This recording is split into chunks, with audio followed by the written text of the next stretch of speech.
welcome all of you back to Coaches at Crown Brew Getting Coffee. We're doing something a little bit different today. We're doing a Zoom call with Jeremy Clodfelder, the head football coach at Paris High School in Paris, Illinois. Coach Claude, welcome. Thank you. Appreciate you having me. Again, here we go. Here we go. So a couple things. I want to thank Adrenaline Fundraising for their support and their sponsorship, and Jeff Scott and Matt are great guys to deal with if you want to raise money for your organization. It could be sports team, boys, girls teams, doesn't matter, high school, junior high, anything. You got a fundraising need, those guys can take care of you. I want to thank Ross Swinford, who behind the scenes does all the real difficult work. And I got the easy and honorable job of just talking to coaches about what they do, how they do it, why they do it. And we're going to jump right in. I'm going to do a little bit of background, Jeremy, but not a lot. But you are a high school football coach, and you have been. Give me the first year you became a head coach. 2003. Okay, in 2003, and you were how old? 23 years old. So you've been a head coach now for 20 years. Man, that means you're getting old, brother. You're right about that. So 23 years or 20 years as a head coach. You start off at 23 years of age. And I'm going to jump right into it because I want to talk briefly about Villa Grove, your hometown. I'm going to go ahead and say that it sounds like, based on what I know, we've had a friendship for a very long time. Villa Grove has been or is still, I guess, a football town. It is. Yeah, absolutely. You know, grew up in a football community, railroading, coal mining, son of a mailman and a nurse. And our entire family was from there. My mother's side was my grandmother and her siblings graduated from Villa Grove High School. And it was just one of those things that football, it just was a part of the community. It was kind of just who it was. No disrespect to other sports, but I feel like it was the game that even if the football team wasn't having an outstanding season, it always had a big crowd, and it was just more of a social setting than probably any other sport in town. Yeah. And so early on, you begin to have an experience involvement, I guess, even before you became a player. So let's go back to your first time you start helping out with Villa Grove football. Yeah, so I was in third grade, and Coach Nolan, Tim Nolan, at the time was the head football coach at Villa Grove, and Mike Conlon was his defensive coordinator, and they had been there since 84 or 5, and this was probably 1986, I think. And they were looking for a water boy manager, and I was right across the hall from his office was our third grade teacher, Mrs. Granz, and her husband was on the staff, Bill. And you know, it was something that I thought, well, why not? I have an older brother that was going to be playing football, and getting to and from wasn't going to be an issue. And so it was something that I just did, and it was something that, like, instantaneously being around them, I knew in third grade, I think I'd be okay doing this for the rest of my life, and being around the locker room setting and the guys and just having an impact, because you could see even as a young person just the impact that these 17, 18-year-olds were gaining from these guys. And just, it was just something that you wanted to kind of model, or you wanted to do for the rest of your life. Plus, it didn't help. It was an exciting time. We were winning conference championships, being in the playoffs. So you were around that. So the experience, I think, was also enhanced by them having success. How long did you do that? Third, fourth, fifth, sixth grade. So a few years. And it was, I'll give Coach Nolan credit. It was kind of baptism in a way, because it wasn't just show up on Friday night and be the ball boy or fill some waters. It was 2-a-day practice. You were there a half hour before practice, filling up water cups back in the day, traveling with the team. It was kind of like, it was a big deal in my eyes to do that. And they kind of held you accountable to make sure you got stuff done. Wow. So yeah, it wasn't just a little kid running around doing basically just nothing. You were a part of what they were doing. And I think I love that idea. And I know that you've shared with him before. I thought this was classic. You're the youngest. You knew you wanted to coach at the youngest age of anybody I've talked to so far. Going to be hard to beat third grade, but you went as a coach one year to Trick or Treat, which I think is classic foreshadowing of your future. Yeah. So, Mike Conlon, who went on to coach, with Coach Nolan, but after he ended up coaching at Central A&M on some of those great teams, um, was the defensive coordinator there, and he had a pretty he was larger than life in a way, and so I went as him, hat on backwards, the navy blue knit pants, Conlon on the back of my gold polo, big league chew in. We did the whole thing now. And so back in the day at Villa Grove, it was a K through 12. So on Halloween, uh, all the high school students and junior high students filled the gym so the elementary schools could walk through, kind of a parade into the gymnasium on Halloween day. And Yeah. I remember the football guys got a kick out of that deal. Oh, they love it. They love when coaches get imitated. So yeah.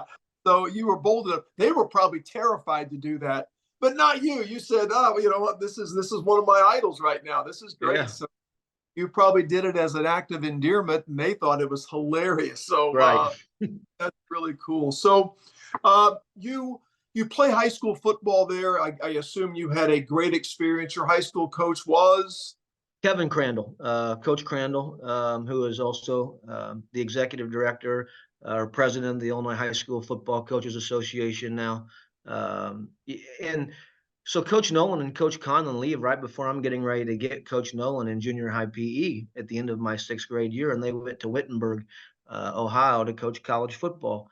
oh And, I was looking forward to playing and being around those guys more often, obviously, since I had had that relationship dating back to third grade, and they up and leave, and here comes Coach Crandall. And, he wasn't Coach Nolan to me. And so I think in the beginning, there was a little bit of, I've been around these guys and waited where everybody else hadn't been around Coach Nolan and Coach Conlon to the degree that I had. And so there was probably a little bit of hesitation in, um, you know, welcoming, I guess, at heart for me, yeah, embracing Coach Crandall, which I have a lot of regret for because I love Kevin Crandall. yeah, And if he watches this, I have to apologize. I've never said Kevin Crandall in my life. It's still Coach Crandall. yeah.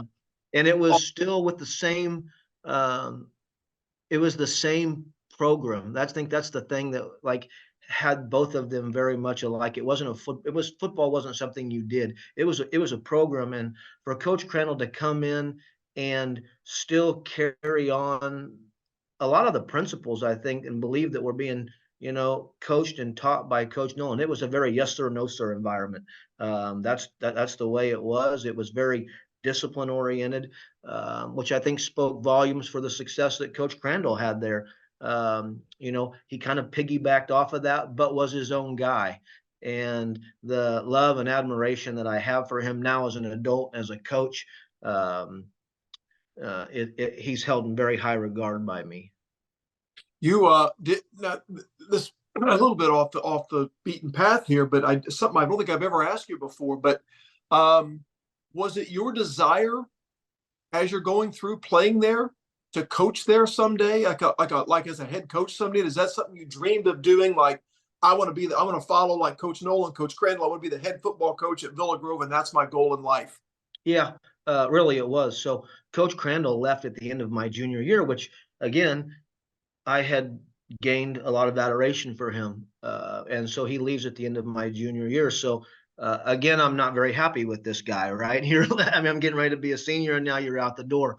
And then from that time on, for a few years, several years, Villa Grove kind of fell on hard times, and it was kind of a desire of mine, a want to go home. And I always believed that that was my job. I would go there and live forever. Like my family was born and raised there and stayed there, and a lot of them work in the Champaign area, which is Villa Grove's a bedroom community, and that would kind of be home, and we would restore Villa Grove football and take it maybe to a different level than it had been. But that wasn't in the cards, and I believe that things happen for a reason. And it was probably more of protection looking back. Maybe it wasn't God didn't design me for that job the way I felt like I was designed for that job. Well, That wasn't part of the plan. let's be honest. I mean, um, a lot of people have that desire to coach in their hometown. A lot of guys look forward to going back to their alma mater in college or high school, or go back to the pro team. You know, words people saying Mike Vrabel wanted to go back to New England or whatever.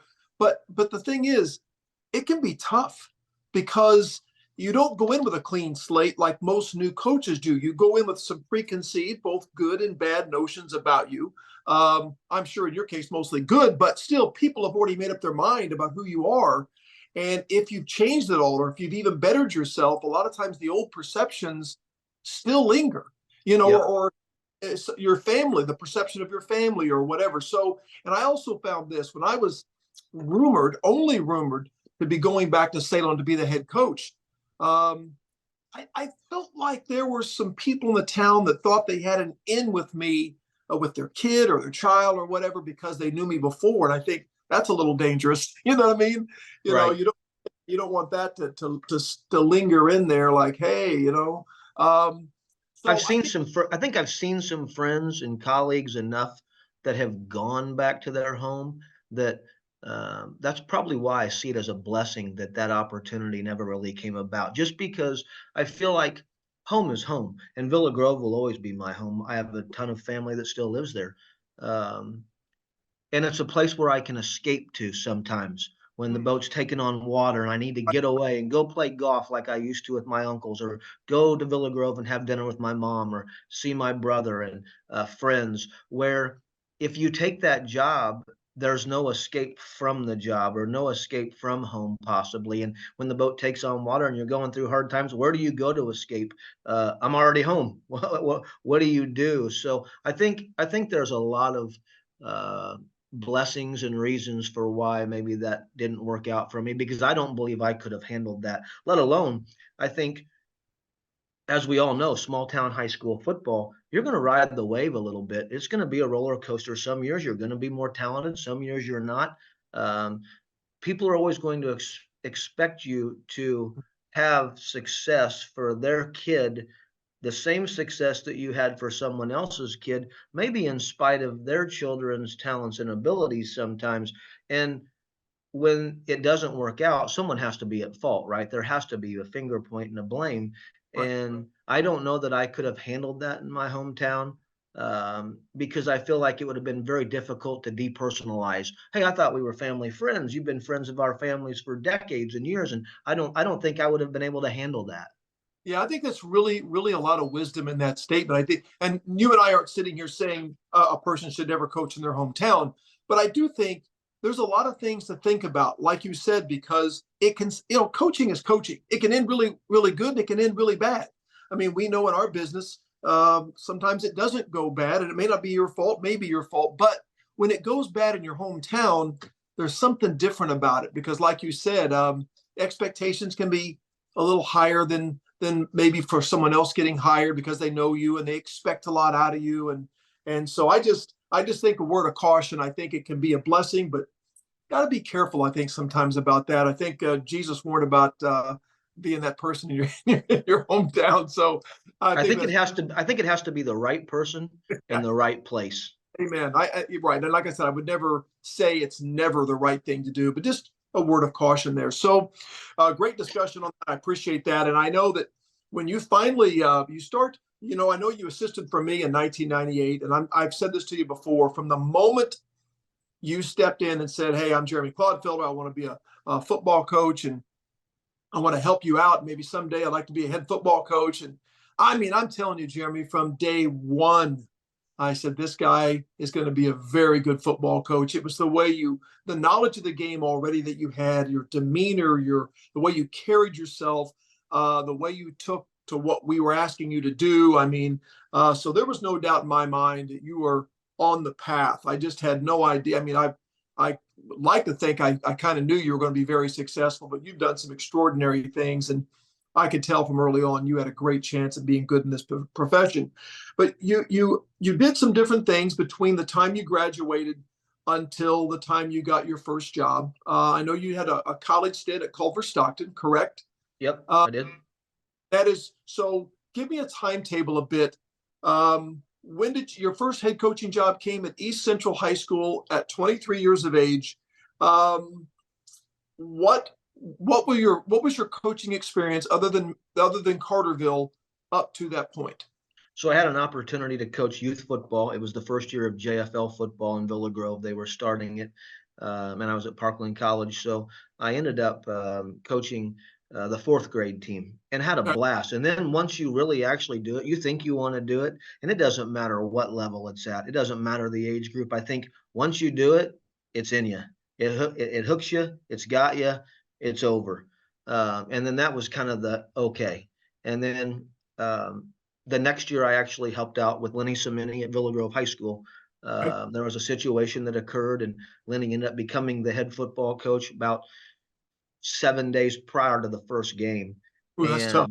And I ended up being able to go onto their staff, and I had a brother on the team, and it was a remarkable year, a great experience. You know, we go 6-3, but then made a run to the semifinals, knocking off a couple of really, really good football teams along the way. And just then it's even more in your blood when you're a part of it early on and it's successful and the town's crazy. You know, here it is. And then transferring to SIU and then being a part of your staff. And again, while you know how much admiration I have for you, and not just the coach you are, but the man you are, being around you and watching you do things and the way you presented yourself and spoke to your team, I think that was profound in it. But also being able to be around guys that came with you. I think that's kind of the thing that a lot of people forget. People say, well, you worked under Kerry Martin, and then I worked under Scott Hamilton and was there. But just for instance, it's not just the guys that you work under that you have the blessing and, you know, the ability to gain a lot of knowledge from. It's also the people that come along with them, your staff, you know, to be around Jeff Seema and Dennis Drust and JD, who's now a head football coach, and at Tolono Unity, you know, at the time, Dave Fink and Chad Musselman and different guys were there. So it's not just who you work for, it's also who you're going to work with that's working for the guy. I think that's really profound. And then, so once you left our place, which was 1998, you go to the 99 season. You're only 3 or 4 years away from being a head coach. So what's after that? So I'm going to go home and I'm going to work at Tuscola High School with Stan Winky, and spent the majority of the summer around those guys, and was really guy had done an unbelievable job, another deal. And I had the opportunity kind of last minute to go and work at Culver Stockton College under Fred Bouchard, at NAIA school in the Heart of America Athletic Conference, just across the river from Quincy, Illinois. And went there as a student assistant and had my own position, coached the outside linebackers, recruited, and it was awesome. And I thought I really wanted to be a college football coach at that point in time. I really felt like I did. And then you feel like you do until you don't have a job, because Fred stepped down and went back to the high school ranks, and they bring a new guy in and they're bringing their own staff. And so, you know, you're kind of like, well, now I am going back home. So ended up going back home and working for a season at Unity with Scott Hamilton and the people that come along with that machine. While it's changed over the years, still tons to learn from those guys. You know, in the day, it wasn't schematically the things that I was in love with. It was Army, Navy, flex bone, under center, belly, triple midline. But again, the value of learning how they go about doing what they do, I think, is even more important than the X's and the O's. Yeah, that's 100% true. I mean, you're there, you're learning a scheme, but the schemes are interchangeable based on the talent set, the coach's knowledge of that scheme, the school you're at. It's the other things to me that you as a prospective head coach are learning about program building and culture building and leadership and discipline and, you know, accountability and those things that are taught every day in the program. Because, and I've told you this before, we've had a discussion. Scott Hamilton's one of the greatest high school football coaches in the state of Illinois' history of any question. And I said to you one time, the thing that amazes me about Scott is he can you could give him almost any system and he can make it work at a high level, and he makes it look easy. And for a guy that I feel like I had to work really, really hard, I know he does, but he makes it look easy, which is, I think, a great tribute to him. And he's done it for years and years and years and years with different people on his staff. But I know that you benefited from that. And I love the fact, Coach, you mentioned Tim Nolan and Kevin Crandall, Stan Winky, Scott Hamilton, Fred Bouchard. I mean, you're mentioning guys that everybody I've interviewed so far has been surrounded by influential people. This was not something they just did on their own because they had this way of knowing how to be a head coach. Man, you are, and credit to you, you're absorbing everything the whole time. The whole time. And then you get to a chance to be a head coach in 2003 at a place that doesn't even exist anymore called East Central. A high school that was a co-op of several schools. You said 5? Well, it was like 10 towns, 2 schools, which was Shiloh High School and Heritage High School. And let's talk about this. When you were asked to be the head coach at 23, no offense to you, but they asked 23-year-olds to be the head coach because why? Well, they asked 23-year-olds to be the head coach at places that have never had success because nobody wants that thing. Well, and that's how I got my first job at 25. Everybody else applied. So by default, and sometimes the 23-year-old thinks he knows more than he really knows. So he says, I'm ready. But you're dumb to say no sometimes, right? But it was one of those situations where I went and interviewed and they called back and offered me the job. And, you kind of take some time to, okay, now I know that I went after it, but now that it's offered, is this best? And I remember still having a conversation with Scott Hamilton on the phone. And I asked him, do you think I'm ready for this? And he said, well, I didn't know if I was ready for the job at Unity when he went there in 93 or 4. And he said, you jump in and you swim or you sink and you don't dabble your toe. And, things are going to come at you differently when you're sitting in that chair because now everything's on you. I decided, with no disrespect, here was the reason why I ended up saying yes. One, I wanted to be a head football coach. It was at a place that hadn't had any success. And I felt like if it doesn't work out, well, it's never worked out for anyone there. And 2, I hope I'm young enough, if it doesn't work out, that necessarily won't define me and stop me from getting other opportunities somewhere down the line. Yeah, I think it's a win-win. I mean, you had nothing to lose, really. I mean, if you failed there, so has everybody else. I mean, they literally, had they ever made the playoffs? No. So and do you have any idea of maybe what was the average wins per season over the last several years? Were they winning? I want to say like 10 games in 8 years or 9 years or something along the lines. They won. So it's bad. And so you were there for how many years? 3. You were there for 3 seasons. And I know that the rebuilding process, you have rebuilt 3 programs, 2 of which have never had a lot of success, one which has had success, but it wasn't having it in a couple of recent years. So you've been a rebuilder of programs. In this particular case, what was the key to turning around East Central from a perennial loser to a competitive playoff team? Well, it's funny because I'm in Edgar County now at Paris High School, and Shiloh High School is also in Edgar County. It was the other school that had football here. And so it's been kind of neat because I still get to see players from there because Paris is kind of the Hume, Brockton, Shiloh's. It's kind of the city to them. They live in the suburbs out there.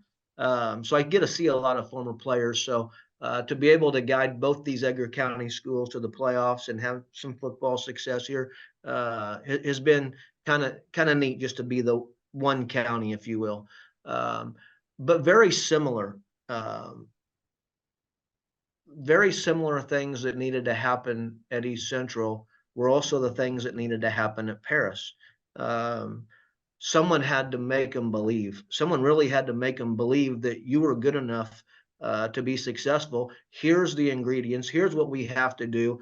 Buy in, do this, and you will be. And just convincing them that you don't have to lose.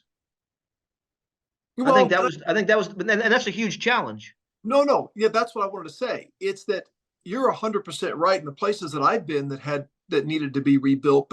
But you do have to create that mindset. You got to change it, but it's not easy. So give me a couple of things you did that made that happen. Like how do you get them to believe? Is it program structure? Is it organization? Is it what types of things did you do to change that belief process? Yeah, I think again, there and here at Paris, very similar. Come in with with a little bit of a chip on your shoulder, with a little bit of a mantra that we are going to do this, and Yeah.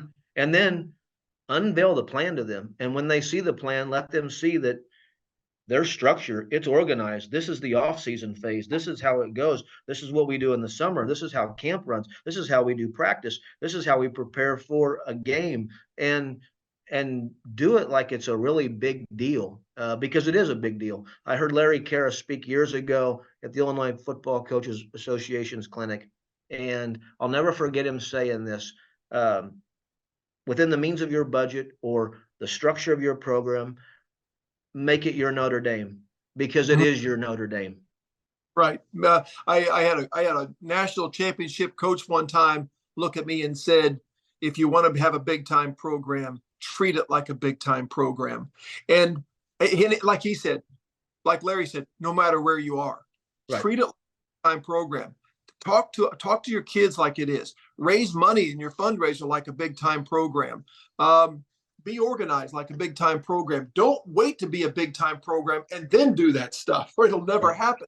I thought that was profound. And so here's what I know about you. You come in, and again, I love what you said. You got to be, it's almost like a crazy arrogance that you have to walk in there, looking at people who've never won. And I've been in the same shoes you're in, and say, we are going to win here. And there's a part of the brain saying, everybody that's come here has said that to us.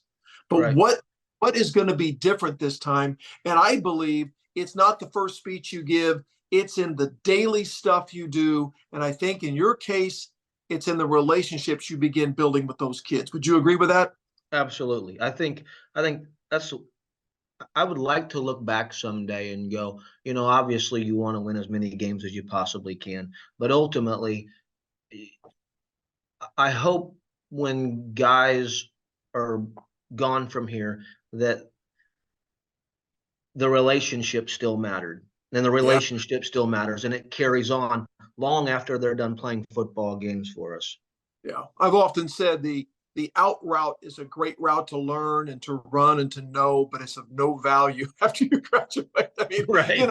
There's got to be something deeper than kicking the end out on a GT or catching a pass or, tackling with your head on the proper side. I mean, there has to be something that brings more meaning to this thing we call football and this platform we have. And so I love the fact you say that East Central and Paris were very similar in the things that needed to be done, making people believe, doing it on an everyday basis, building relationship. But I think Benton was different because Benton had been successful, very successful, under Jeff Roper. He had a great program at one window of time, as good as any program in Southern Illinois. I mean, he was rivaling what was happening in DuQuoin and different places. And so, but they had not been successful the last couple of years before you got there. So you came in, and tell me the difference between Benton and the other two places.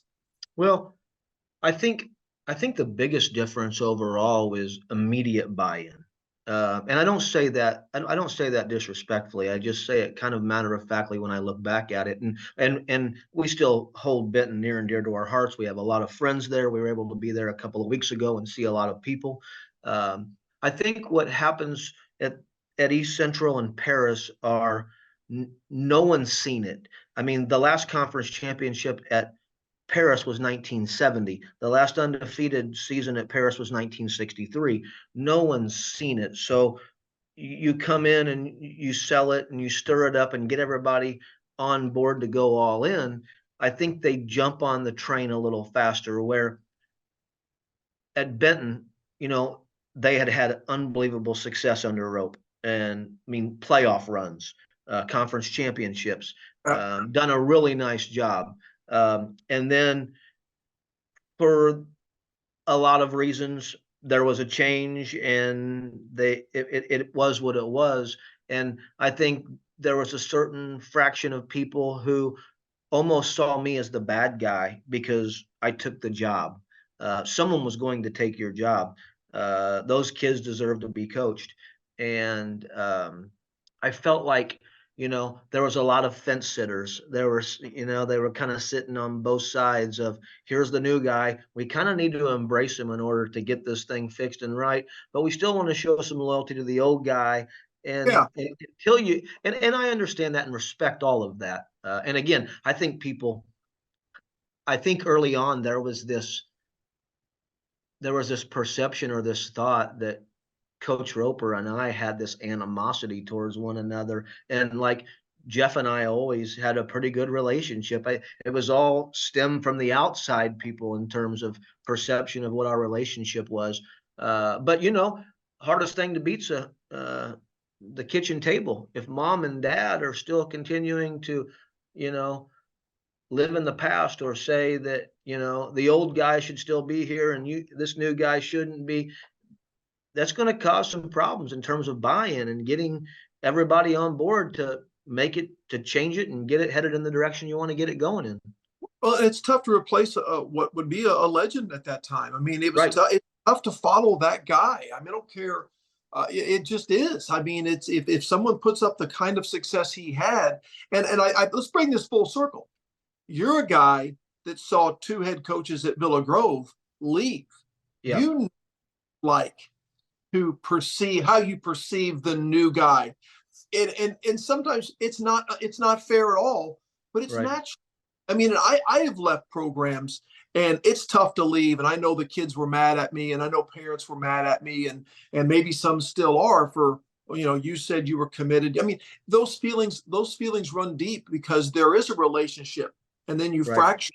You're asking for commitment and buy-in and this, and then you leave. So, I mean, I'm like you. I get it. It is hard. And I know you went in with your eyes wide open. You knew this was going to be a tough guy to follow. Yep. But you did it, but it took a little longer than it did at Paris and at East Central. But you did it, and again, so I think you would agree with this. Everywhere you are, no matter when you take over, how you take over, you need a staff to do this, and you need a group of kids, either your first year, second year, third, at some point to buy in. I mean, Right. and I guess at Benton, you had some kids that were in early, but you really had the full buy-in. I think at some point, maybe your second or third year, people started saying, "We're in, Coach Clodfelder." Would you agree? Yep. Yeah. I would probably say, you know, and let's not dismiss, you know, the entire group, because we had some seniors that first year and their families that went all in, and they were from the Of jump, course. and they were all about it. They were very welcoming and embraced us. Um, but just collectively, it just never felt like it was there. And now keep in mind, um, we didn't get there till almost July 4th. So you don't really have a lot of time to create relationships when you're knocking on July 4th and you know you play August 28th or what have you. We better be about trying to get this ball fixed. And looking back, I think I probably messed up there.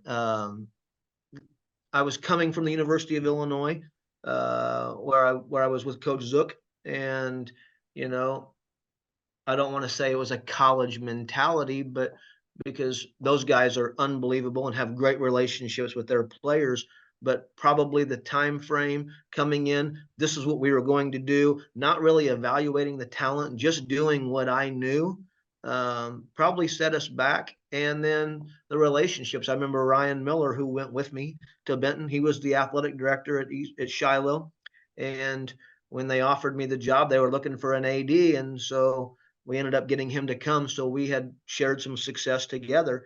And he told me, finally one day he said, "Here's a yearbook." And I go, "What's this for?" In the middle of two-a-days, and he goes, "You need to learn their names." And I Mhm. was like, "Well, yeah," Th- because I was just coaching them as fast as I could. Yeah, that's great advice. And I think you're right. I think it is tough to come in late like that. There's no doubt. And I think having a guy like Ryan who came with you, from East Central, had been working together, then you come back together at Benton.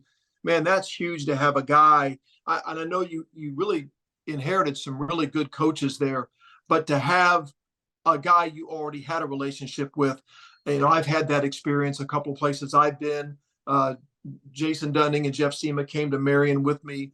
My brother was at Flora for a year and then Carterville with me. I mean, it's just having those people around you brings a sense of security, and I think kind of frees you up in a lot of ways to build those other coaching staff relationships. And I think Ryan has been a big piece of that for you in your early years at Benton. Wouldn't you agree? Yeah, absolutely. East Central, Benton.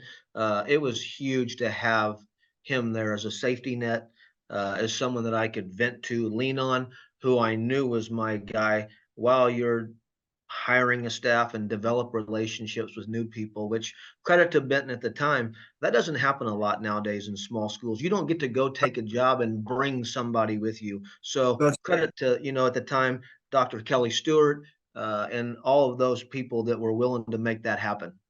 Yeah, and I think that's important to mention Kelly and mention the other people like Kelly, because you can't do this by yourself. You got to have buy-in from your kids, your staff. You got to have it from your administration too. And I know that that's a big part of success, no matter where you are. And I agree with something you said. I think my first 3 years at Marion were a struggle, and a lot of that was my fault. We could sit and say I didn't get the full buy-in from the kids, but maybe I did, maybe I didn't. But there were mistakes that I made those first 3 years. You admitted to maybe some things you did.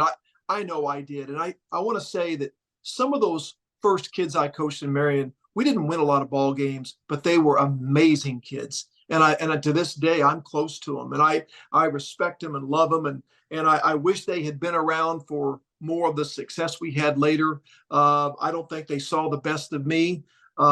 So I kind of have that regret a bit. But I love the fact that you've taken ownership of that. And you went on to some really good seasons in Benton. I think you had how many playoff appearances? We had two there near the end before coming to Paris. Yeah, I think we went 17-4 or something like that over the two-year period, and 8-1 one year, 7-2. Got beat in the playoffs in the second round both years. Once by Mount Carmel, who ended up playing for the state championship, and then we lost to Carterville in a second round playoff game to Dennis. Had beaten them week one early in the year, and kind of a learning lesson for me at that time, over evaluating or not evaluating well enough, learning how to play somebody twice. I've never had to do that where you play someone in the regular season, then you catch them in the playoffs. And so you kind of go into the game where we're really not going to change a lot. While I don't think we or them were the same team in week 10 than we were week one. But when you win that game, you're probably you're more hesitant to not make a bunch of changes because Yeah, you'd already had success right. doing what you did against them, and maybe they're either trying to make some changes for the lack of success they had time one, or maybe it was just a case of they didn't execute very well week one. Yeah, it's always tough. I never wanted to have that repeat game. I had one in '96, played Massac week two, had to play them in the quarterfinals and in the playoffs, and I was scared to death because I felt like they had gotten a lot better. Now the good news is so had we. But I Right. watched the film, and they had kind of gone to a 4-3 defense like us, and they had made some changes, and Kelly and I had spent the entire season after our game week two talking, and now the guy I'd been talking with and sharing ideas with, I got to go play. And Right. goodness, we had improved as much as they had, and so the results were good. But yeah, it's stressful to have to play someone you've already beaten, I think. And And a friend to boot, it's and a friend. Dennis is a guy that I hold in high regard and yeah, respect the heck out of. you mentioned Ron Zook. I know you spent some time. How many seasons at Illinois? 2 years. Yep. at Illinois with Coach Zook. You left high school coaching, went to University of Illinois, and I guess the main thing is what a cool experience. You're working with the on defensive side of the ball. You're breaking down film. You're around one of the top coaches in the country at that time. Goes on to great NFL success with the Packers as special teams coach, coaching in the USFL now or XFL. Right. A great job. What did you take from the experience in Illinois prior to coming to Benton? What was the big takeaway that you gained from that? Well, I think there was a lot. First of all, what a really cool experience. And one of the takeaways was I really realized that I didn't want to do that. I didn't want to be at that level for my lifetime job and my career. I think a lot of guys see it as maybe big time or it's glitzy and glamorous. And I saw those guys in the hours, and not to run from the work, but just the time away from your family on the road recruiting. And I didn't grow up in that. And so, it was kind of unique, and it wasn't my baby. I felt like, not that you can't make an impact on guys that are 18, 19 to 22, 23 years old, but I think you can have larger impact on 14 to 18-year-olds in high school football, as well as a lot more kids that, come to our games, and the JFL kids and the kids in the community, and you can be around them and see them. I just felt like that was more my lane, but just again, the relationships that were forged because of that experience. Coach Zook and his wife Denise are awesome people. It didn't matter really what your position was, what your title was there. You were a part of them. You were embraced. We still share text messages. We're on Facebook, talk on the phone occasionally, wish, happy birthdays and Merry Christmases and all those things. And just the person that he is, let alone the football coach. And to watch him command the staff room, it's so much different. One of the takeaways was, and we put a lot of time in, and I know how you go about it, and how you went about it throughout your career. We put an inordinate amount of time in. And one of the things I remember saying was, these guys prepare for one practice like we as high school football coaches prepare for one game. It's 10 hours in the staff room or in your offices, drawing cards over certain personnel groupings or whatever to get ready for one practice where, we spend Sunday getting the cards drawn for Monday, Tuesday, Wednesday, and maybe you add a card here and there, but, with teaching duties or whatever else the coach is doing, it's not typically that you're a full-time coach and you have 10 to 12 hours of the daytime preparing for that one practice. That's well said. And like I said, I had the experience of being around some SIU staffs over the years, and as a young coach, I thought that's the direction I wanted to go. And after watching the commitment and the hours and the sacrifices they had to make with family, I just knew, no judgment against them, it just wasn't for me. And I maybe due to my limitations, I knew that I was right where I needed to be at a high school football coach. I didn't need to be, not that you and I couldn't do it if we had to do it, but that's not the situation you want to be in. It want to be something you have a passion for, a desire to be at that level. And I'm like you. I just saw that and said, no, I think I'm right where I'm supposed to be. The Lord has served me to be at this level. And plus, I enjoyed the teaching part of it, which I got at the high school level, and I was not going to give that up. I think the difference is too, going back and touching on that, is like, because of the position we're in, it's not just the relationships we have with our football players. We have the opportunity to have relationships with the other students in the building, the basketball player, the kid in the drama, the band kid, which is a really big deal here. You get to have more meaningful relationships with a well-rounded category of people. I 100% agree. And whether it was finding, I love to find out and go watch the talents of my kids, a young lady in the musical, someone who's on the tennis team, the band member, the concert, the talent shows, or whatever the case may be, to see my students out of that desk in front of me and then in their element was extremely rewarding to me, and just a great experience to watch this quiet kid in your class light up on the stage and lead a music like, oh my, I didn't know they could do that. But to see a softball player who is who she is in class, but then you see her in charge and in command on the field is pretty awesome. So not only are you the head football coach at Paris, you're a softball coach, and you're very, very successful. You've been coach of the year there. I guess we want to touch on that before we get to some other football related ideas. So you are given the job. You were asked to do it. What you told me a few times, and you turned it down. You finally accepted it, and little did you know, you were so well served to be a girls softball coach as well as a football coach. So what is that? What has that been like? Well, first looking back, it's in my blood. My grandmother started girls softball at Villa Grove back in the day when my mom and her sisters were going through because they didn't have anything to do or play. So she actually founded and coached and started the softball team. I had never coached female athletes, if you will. And I told them in our first meeting, because a lot of them had kept coming to me and saying, you should be the softball coach. You should be careful what you wish for. And in our in our first meeting, I said, I don't know how to coach like female athletes. I don't really understand the difference. So I'm not going to coach you like a female athlete. I'm going to coach you like one of our players in the game that I do know about coaching a little bit about in terms of male athletes. And I'm just going to coach you like an athlete. And boy, did I find out fast. That may not be the same way you can do it.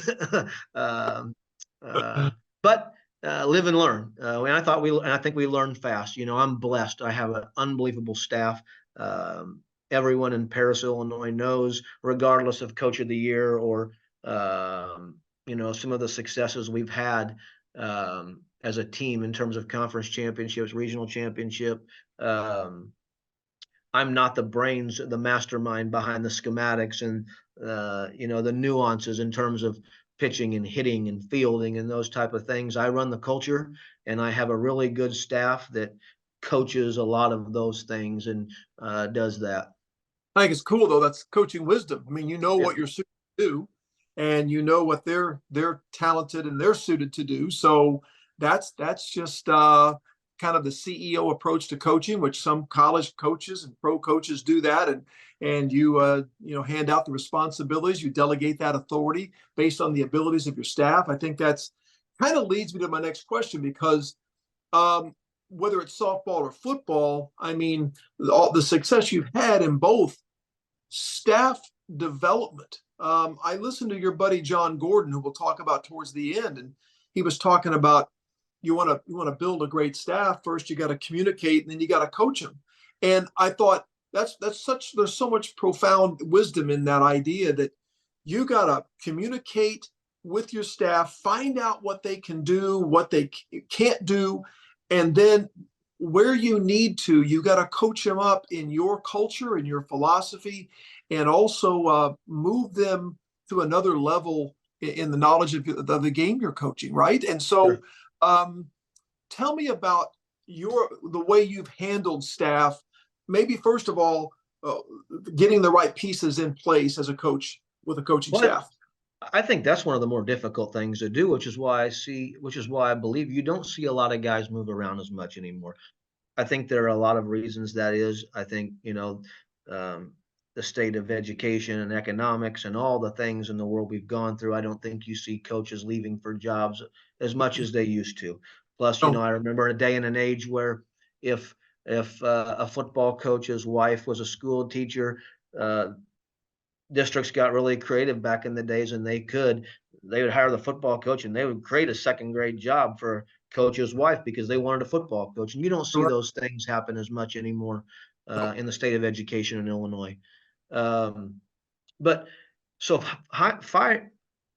finding guys, who can be on your staff, who are like-minded, who you feel like you can develop, it can be a tough task, I think, when you go to places. And I even think more so when you go to places that haven't had a lot of football success prior to you being there, because what have they been taught? So everybody you hire essentially has to be coached and trained and taught by you. Now, I've been fortunate enough to find some guys here in Paris who have a pretty well-rounded football pedigree, and then guys that we've trained and developed to think like us and do the things that we want to do, coaching up in terms of, you know, fundamentals and schematics, but also culture. And this is how we want it ran. This is how we want to talk to our guys. That doesn't mean we all don't mess up. That doesn't mean we all aren't lose our mind, coach, intense, what have you. Yeah. But I've been pretty blessed to have a group of guys for the long haul. Almost the entire time I've been here, we've had pretty similar. Minus the first year, we had to make some changes after year one. We had some people that just it wasn't going to fit and work, and then so we just continued to develop the staff. But we have a pretty well-rounded group of guys, good football guys, good guys that care about kids, and you know, they want them to have a great experience. And now it's kind of cool because we're getting to the point where while we're just finishing year 8, we're starting to get some of those guys who played for us here, who went Yeah. off to work or went away to college and are back, and now they're on our staff, and a couple of quarterbacks for us. You know, they won with us. So it's kind of cool to have them back in the fold. Well, that's been a blessing to me, having former players come back and be on my staff. And it's just like you said, they know your culture, they know you, they know what the expectations, they know your system. I mean, it speeds up that learning curve, and you got to have guys that have a passion for it and a willingness to learn. I think they drive, they say they think they drive me crazy when they're texting you all the time with an idea or thought, but I love that, the fact that they're taking ownership and thinking about it outside the field or off the field. They're still out there wondering. And I know it's funny. Long story about me reading the Jim Collins book, Good to Great, but that a parent, kind of buy it for me and kept asking if I had read it, and I kept saying no. So I finally had to read it. But it transfers the business success from good to great, I think, to football perfectly. And I believe the first principle was get the right people on the bus. And you've got problems, you've got issues. One of the greatest ways to solve that is get the right people on the bus. And from there, implementing culture and scheme, I think coach gets a whole lot easier. Tell me, I mean, we got about 15 minutes left or so. I want to talk about a couple of other aspects of the game, and that is parent relations. So we live in an age of social media. Every feeling, every thought, every frustration gets sometimes put out there and shared. What is your approach? Because you've done a great job everywhere you've been of building parental support for your program, getting the community behind what you're doing, behind your vision of what you want your program to be. Any thoughts or any strategies that have enabled you to do that at such a high level? Well, I think ultimately, if you want the parent to be on your side, you let them see by your actions that you genuinely care about their kid.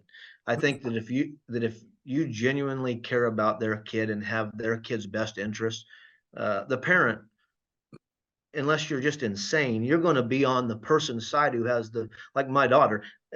I'm going to be on the coach's side, regardless of result, if I genuinely know that they have her best interest at hand and care about her. So I think that's the best way to build relationships with parents, is for them to know they see it. And it doesn't mean that you don't coach their kid hard and that you don't hold them accountable, and you're going to love them and you're going to love them tough sometimes, but to genuinely care about the kid, I think that's how you get the parent on your side. In terms of the community, I think one of the things we've always tried to do is we've tried to be the town's team. And I don't say that with any disrespect to any other coach or sport in our community or any place we've been. But when people call, we answer, whether it's to assist people in moving tables for some benefit. They call the football team. Would you guys set up the fairgrounds and hey, and I tell our players, it's about servant leadership. We want to be the town's team. These people come to our games. These people buy Tiger cards. These people donate to our program. If they're going to do all these things when the town calls and we're going to be the town's team, then we have to go out and we have to do some service. I love it. I mean, that's so well said. And the ability to get your kids to understand the power of serving. And hopefully that takes root somewhere where they understand, man, the great joys in life, we all love to receive, but receiving is contingent upon other people. But giving is contingent upon you, and you get to be the one that decides how much I'm going to give, and the joy and the what you can bring to people. And I think our kids have done such a great job here. Like you said, there were times it wasn't convenient, the timing wasn't good, but if I don't know that I ever turned down a phone call from any organization who said, hey, can you guys help us out? And sometimes it was last minute, try to find some players. And over again, our kids at every town I've been in have responded. And I think I was really proud of that fact. I love how you said that. That was so good, Coach. I appreciate that. I think servant leadership is a great way to sell your program to your community so they can see it's not just about winning ball games. And you mentioned the parents. I think you build a positive relationship with that child, and then you have to discipline them. Most of the time, the parents will support you. But without a relationship in today's world and you discipline that child, it can be chaotic. Yeah, I think it comes down to love and accountability. I mean, John Gordon, who we'll talk about maybe a little bit, but when I went through that workshop and become a trainer and facilitator, one of the things they talked about was love and tough. And everybody always says tough love, but they reverse the words. And you have to have accountability, and you do, without question. You have to hold them accountable, but you better love them first. It can't be the other way around. Now, you can't just have love and no accountability, and you just can't have accountability and no love. But That's right. I think once people truly understand you have their best interests at heart, you're trying to help develop the whole person. When it comes time to hold them accountable, I think that will be received better. Boy, that's true. And it's funny you say that because I just wrote down love tough yesterday. I thought that was cool. I've used tough love a lot over the years and explaining to parents at parent meetings, we're gonna dish out some tender love. We're gonna love on them when they do well, but we're also gonna give out some tough love. And I love he reversed the words and said, no, we're gonna love them tough. And I think that's something I'll probably use now and change in my vernacular, change in my phrasing from now on. I thought that was really good. So the game itself, before I finish, the game itself has gone through a lot of changes. What would you say are a couple of the biggest changes in football since you've been involved? Well, I think a lot of times it seems like there's always been a trickle-down effect. Whatever was happening and being successful in the National Football League would trickle down to college, and then would trickle down to high school football. I think with some of the things that coaches at the high school level are doing now on the college level, it's reversed. It's almost trickling up. Tempo wasn't an NFL thing. The running quarterback really wasn't an NFL thing consistently. That's right. I think those are probably two of the biggest things that have changed. And then I just think the overall knowledge of the game, that kids are, because of the spread offense, because of people playing more wide open. The game was played for years and years in an 8x8 jail cell. I mean, two tight ends, three backs, multiple back things. And I think kids are more educated because we're playing more like the level above us now, because you have to combat the spread offense. You can't just sit in 4-4 cover 3 anymore. You better have a form of quarters or cover 2, or you better have some fire zone pressures. It's not, I think the game itself, kids are being more educated when they leave high school than probably we were about the game. Oh, 100%. And to give you an example, we ran the air raid offense my last 17 years, and they're still running it. And I could watch, we took clips of the Patriots Super Bowl a few years ago when Tom Brady was still the quarterback there. And I had 7 or 8 clips that I stole off the internet.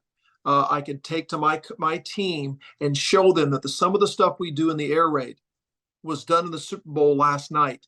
And Right. It was a pat and go catch over the outside shoulder. It was a shallow cross concept. It was, catching a fast screen and getting upfield immediately. And I mean, these things that we say every day, I want, and again, in what era of football have we been able to take the Super Bowl and show our kids, hey, this is stuff we do?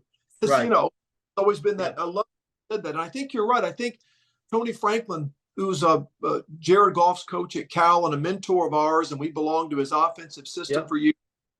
I call him the greatest trickle-up coach in the history of football, because he did take Yep. tempo in the screen game and moved it from the high school into the college, and then influenced the pro level. There's no doubt in my mind. And here we have Jared Goff, who's on a big stage, who was part of his system. Yeah. The last thing I would say too, you and I, when we started coaching, we didn't have this thing called the internet, where you want to know anything about anything in football, whether it's tackling or screens or anything, it's right there for you. Right. I mean, that's the learning possibilities are almost. We had to go to learn. We had to Yeah. find somebody. We had to go sit down and learn. Later on, when Coach's Choice or Coach's Video came out with VHS tapes, you could Yeah. buy one of those and research and study. But we had to go find people and go watch people coach and teach, do things. Where nowadays it's at the click of a finger. You can watch. If you want to learn quarters coverage, you can Google quarters coverage in football and have 15 videos to watch.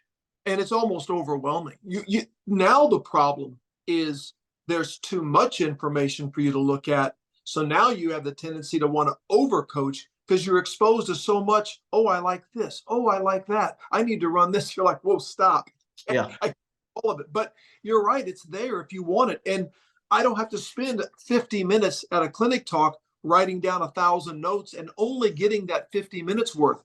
Now, Right.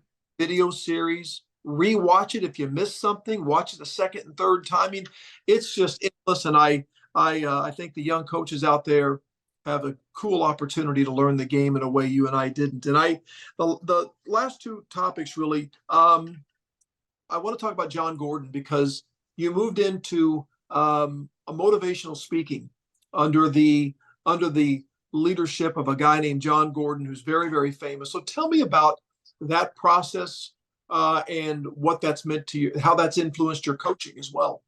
So really, it comes down to in 2020, when we were in the going through the pandemic, and we didn't have a football season that fall and couldn't do much that summer, what have you, leading up to it.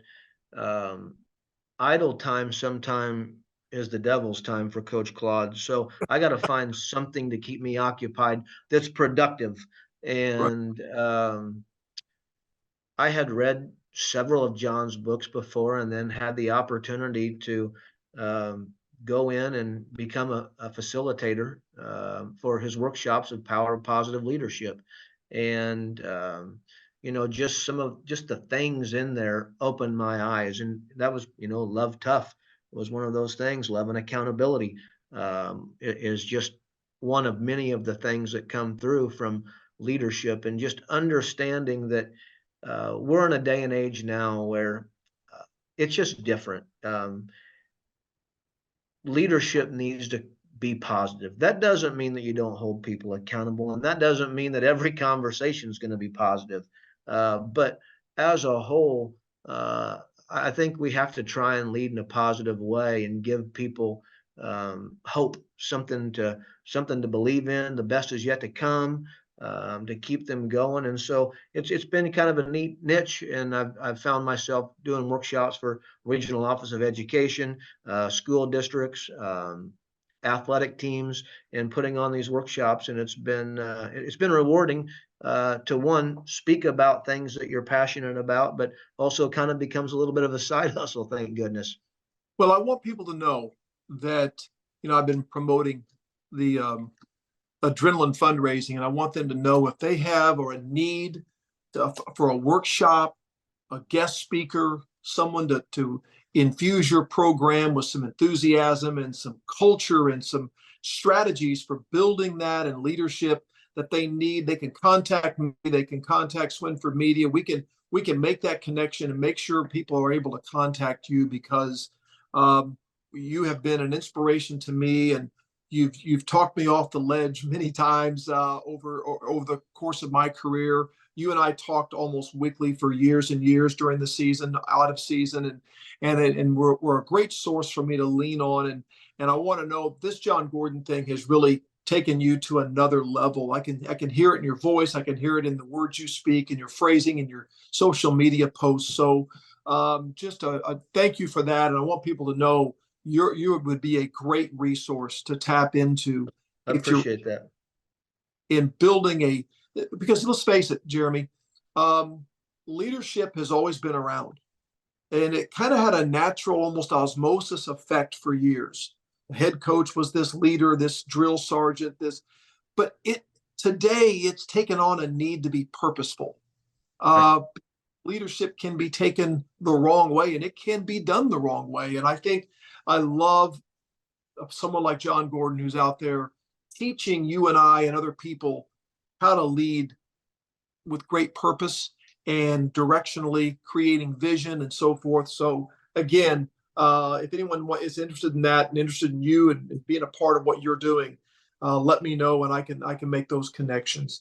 And Um, be and also on a side note there, just recently, I have joined Ben Newman. I don't know if you know Ben, but I've yes, joined in on his Coach to Coaches. And so right now I'm in the process of going through his Coach to Coaches master class. And some of the things in there, whew, I mean, it's yeah, intense. and he's Ben's one of stuff. the best there is, right along with John. Yeah, he's done stuff with Alabama, right? Yeah, yeah, he was actually Alabama's uh, mental coach for the last 5 years. Okay, Uh, that's drop the mic.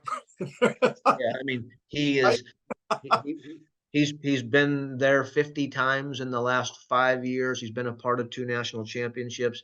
Um, uh, Let me just tell you this: uh, the standard and the process is Ben Newman. well, and let's face it, there's no one else Nick Saban's allowed to speak 50 times to his football team. Right. Yeah. So You you're out of the park, bud. You're get one, huge. yeah, you get one visit. That's a lot. That's an honor. But so, well, congratulations on that. That's a huge deal, and I look forward to learning some more from you in that regard. And kind of in closing, just you've had an experience with your daughter. You've been able to share the coaching experience. She grows up with a coach. She's been to the game. She's seen the ups and downs, and now she's a cheerleader at Paris. What's that been like? That's been really cool. She's a sophomore now, and um, like you said, she's been to all the games. She's been to the big games.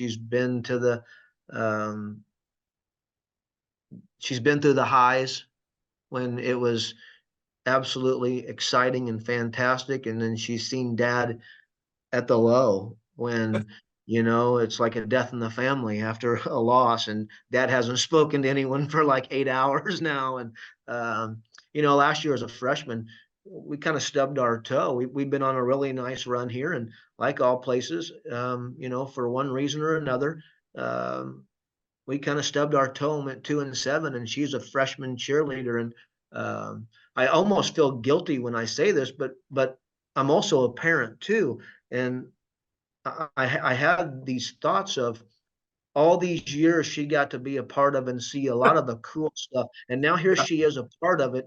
And we're not experiencing the things that she got to watch us experience, so we can't experience it together. And it was a little bit of a driving force. I think it's the competitor in you. It's the we're going to find a way and fix it. But we were 2-3 last year at one point in time. Is now she's a sophomore, and again we'd had a nice 5-year run, and we're 2-3, and we're looking at that schedule, and it looks like tough sledding.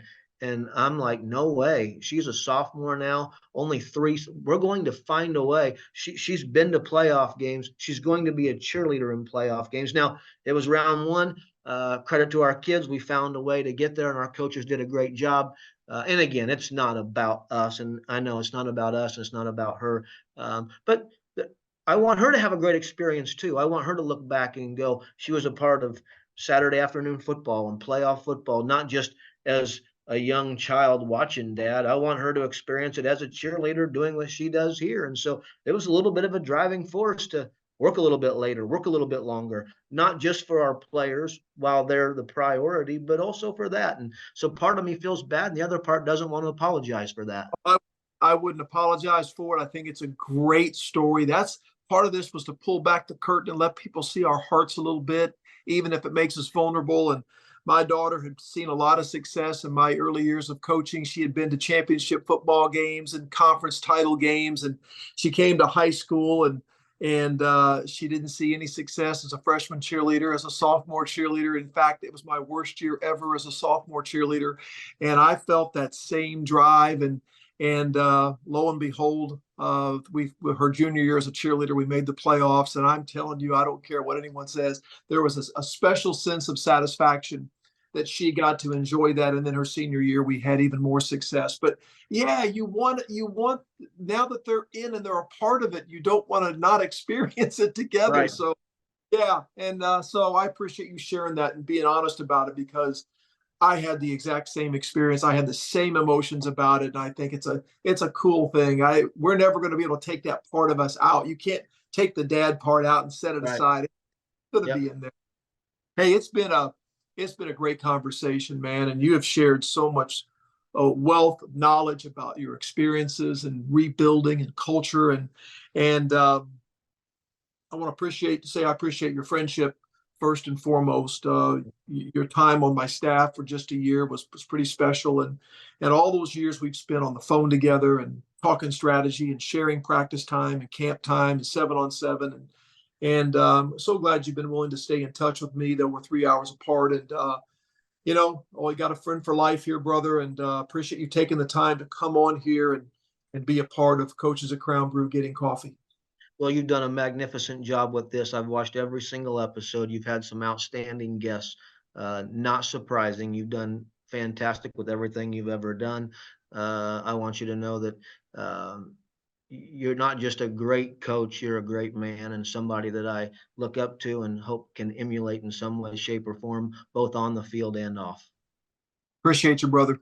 I do, and want to thank all those people watching and listening in. Once again, to Coaches at Crown Brew Getting Coffee, Adrenaline Fundraising for your fundraising needs. Crown Brew, whose facility we use quite frequently for these, and the Swinford Media Group in particular, who make this all possible. So thank you all again for being a part of this. Thanks to Coach Clodfelder again. Wish you continued success, and we'll be looking forward to have you listening in and watching next time. Thank you.